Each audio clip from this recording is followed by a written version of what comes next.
News on Q2, Montana's news leader. Good evening, everyone. Thanks for joining us tonight. I'm Jeanelle Slade. And I'm Jake Hone.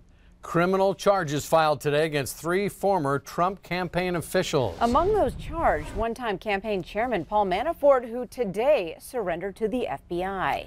The White House maintains the charges have nothing to do with the president. CBS's Molengi has the story. On Monday, special counsel Robert Mueller unveiled the first charges stemming from his investigation into possible collusion between Russia and the Trump campaign. Former campaign chairman Paul Manafort and his business partner Rick Gates both pleaded not guilty to a slew of federal charges, including money laundering and conspiracy. Manafort's lawyer says the charges are ridiculous. There is no evidence that Mr. Manafort or the Trump campaign colluded with the Russian government. The other man charged is George Papadopoulos. He was a foreign policy advisor for the Trump campaign. As part of a plea agreement, Papadopoulos admitted to lying about his dealings with the Russians. The White House distanced itself from the 3 men charged, while also downplaying the significance of the indictments. Today's announcement has nothing to do with the president. We've been saying from day one there's been no evidence of Trump-Russia collusion, and nothing in the indictment today changes that at all. The president reacted to the charges, tweeting, quote, "Sorry, but this is years ago, before Paul Manafort was part of the Trump campaign. Also, there is no collusion." Republican Senator Jeff Flake of Arizona, an outspoken White House critic, cautioned the president against issuing any pardons. That obviously is that's a third rail we can't touch, either firing or pardoning those who were indicted, short-circuiting the process there. That wouldn't be handled well. Manafort and Gates posted bond and were confined under house arrest. They're due to return to court on Thursday. Molengi, CBS News, the White House. And despite today's developments, the White House says it believes the special counsel's investigation is close to being finished. A U.S. federal court is now blocking the president from attempting to keep transgender service members from serving in the military. President Trump announced the change back in July, citing tremendous medical costs. Under President Obama, the policy changed to allow transgender individuals to serve. A federal judge ordered a return to that practice, ruling those who sued over President Trump's policy are likely to win. The Trump administration can appeal, but for now, the president's proposed ban is unenforceable.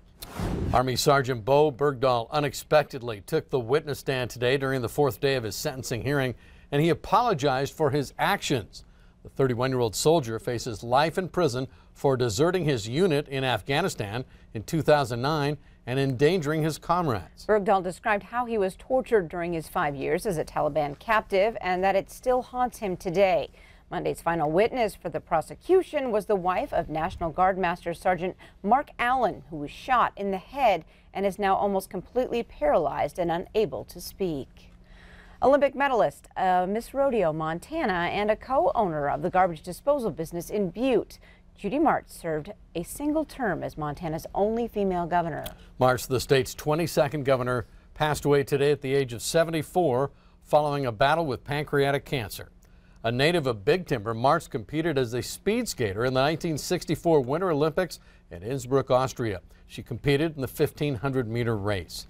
It was in 1995 that Governor Mark Roscoe surprised nearly everyone when he chose Martz for an opening as his lieutenant governor. And together they went on to win re-election on the Republican ticket in 1996. Martz then ran for governor in 2000. She won a close victory over Democrat Mark O'Keefe to become Montana's first female governor. As governor, Martz signed a major reform of Montana's state income taxes, cutting the top rate from 11% to 6.9%. Martz served 2001 through 2004 and chose not to run for re-election in 2004. Now, outpourings of support came from both our state and nation's capitals today. Montana Senior Senator Jon Tester talked about not what Martz built, but what she broke. Quote, Governor Judy Martz shattered the glass ceiling at our state's capital, showing young women all across Montana what is possible if you work hard. And Attorney General Tim Fox says Martz's life was full of accomplishments. He says, quote, today Montana lost a dedicated public servant, a valuable stateswoman, and an all-round good person. Governor Martz was a longtime friend and will be missed by many. Funeral arrangements for Governor Martz are still pending. On Wednesday of this week, we will find out what's included in President Trump's tax cut plan. Tonight, Senator Steve Daines spoke with constituents in his 19th Tele Town Hall meeting. He touted the need for tax reform to help Montanans. Daines wants to see the estate tax repealed, also known as the death tax. It assesses a tax on your right to transfer property at your death. Agriculture is our #1 economic driver in the state, and if we want to keep these farms and ranchers passed to the next generation without having to divide the ranches up to pay the tax bill, which sometimes happens, the best thing we could do here is to repeal the death tax. And while Daines believes eliminating the so-called death tax is key, according to the Joint Committee on Taxation, 99.8% of estates owe no estate tax at all. A person of interest in the murders of 3 people in Lodgegrass this summer now charged with a shooting right here in Billings. The charges filed today stem from a shooting in Billings about 2 weeks ago. 32-year-old Roderick Plentyhawk is charged with felony assault with a weapon. Court documents state Plentyhawk pulled up in an alley near the intersection of 4th Avenue South and South 28th Street and began firing shots at the victim.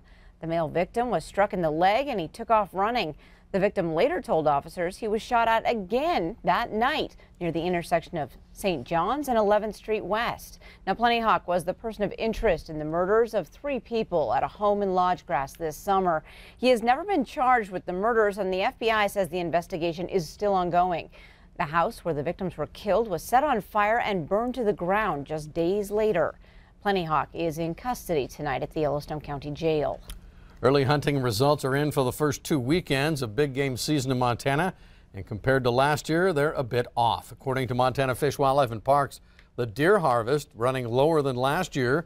However, the number of elk going through the game stations is up sharply from a year ago. Hunters last year checked in 44 elk. This year, that number's already at 147. This fall, FWP also is gathering tissue samples to test for the presence of chronic wasting disease, which affects the central nervous system of game. As the disease continues to expand, FWP officials believe it's just a matter of time before it's in Montana. 3 people arrested and $126,000 of marijuana seized during what began as a Wyoming traffic stop. A trooper stopped a 2016 Ford Focus on Interstate 80 last Thursday after it swerved several times. Now, during a search of the vehicle, the trooper found about 63 pounds of marijuana in several bags. All 3 men in the car were arrested. Authorities determined the suspects were transporting the drugs to the Tennessee area from California. On to the weather scene now, and Bob, everyone wants to know, what is the Halloween forecast for tomorrow night? It's a big night for the kids, isn't it? And I tell you, it's not going to be the best, but it's really going to be kind of seasonal. Let me show you what I mean. I'll take a look at this thing and we'll show you. Here's our forecast on trick-or-treat night, and we defined trick-or-treat time as at 6 o'clock, and here's what the forecast will be.